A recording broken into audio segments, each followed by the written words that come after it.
يا مساء الفل على أحلى محققين في قناة اسمع الحكاية. النهاردة مش هنختبر نظرك، النهاردة هنختبر ذكائك وقوة تركيزك في الكلام.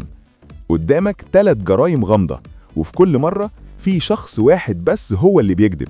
يا ترى هتعرف تلبسه الجريمة قبل ما الوقت يخلص؟ ركز في كل كلمة بتتقال، ويلا بينا نبدأ القضية الأولى. المدير رجع مكتبه ولقى الغدا بتاعه فص ملح وداب. سأل ال3 اللي شغالين معاه. السكرتيرة قالت: والله يا فندم أنا كنت بكتب التقارير وما قمتش من على الكرسي لحظة واحدة. عامل النظافة قال: أنا كنت بمسح الدور اللي فوق وما دخلتش مكتبك أصلا النهاردة. المحاسب قال: أنا دخلت أحط الورق على المكتب وشفت السندوتش كان لسه سخن والدخان طالع منه، فخرجت على طول. المدير عرف على طول مين الكذاب. تفتكروا مين؟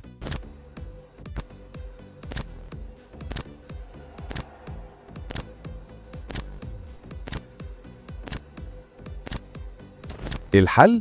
الكذاب هو المحاسب، لأن المدير كان جايب سندوتش تونة بارد، يبقى ازاي المحاسب شاف الدخان طالع منه؟ القضية التانية. الأم رجعت البيت لقت الفازة الغالية بتاعتها مكسورة 100 حتة. سألت ولادها ال3. خالد قال: أنا كنت بلعب كرة في الجنينة من الصبح. سارة قالت: أنا كنت بذاكر في أوضتي وسمعت صوت حاجة بتتكسر بس. ياسين قال: أنا كنت في المطبخ وشفت قطة الجيران نطت من الشباك وكسرتها وهربت على طول. الأم عرفت إن ياسين هو اللي بيكتب. عرفت إزاي؟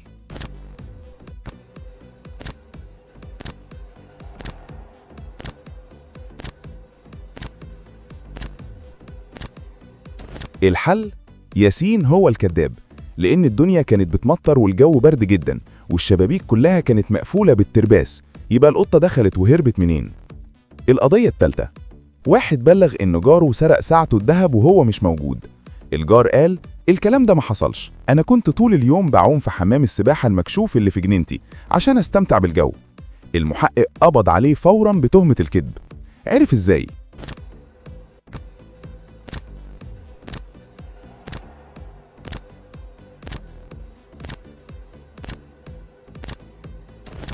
الحل؟